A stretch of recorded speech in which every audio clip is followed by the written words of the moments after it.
السلام علیکم ورحمۃ اللہ وبرکاتہ۔ اعوذ باللہ من الشیطان الرجیم، بسم اللہ الرحمن الرحیم۔ محترم سامعین، میں امید کرتا ہوں آپ سب خیریت سے ہوں گے۔ بخشش مانگنے کی آخری قاعدہ کی ایک دعا ہے۔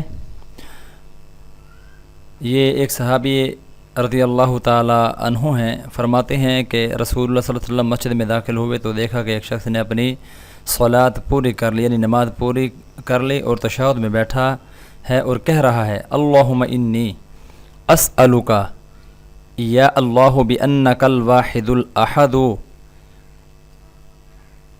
الواحد الاحد الصمد الذی لم یلد ولم یولد ولم یکن لہ کفوا احد ان تغفر لی ذنوبی انک انت الغفور الرحیم۔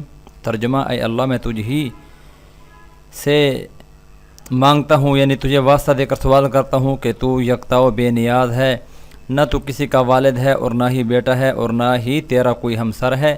تجھ سے سوال دعا یہ ہے کہ تو میری گناہ بخش دے، بے شک تو غفور الرحیم یعنی بخشنے والا اور رحم کرنے والا ہے۔ یہ سن کر آپ صلی اللہ علیہ وسلم نے 3 مرتبہ فرمایا اسے بخش دیا گیا، اسے بخش دیا گیا۔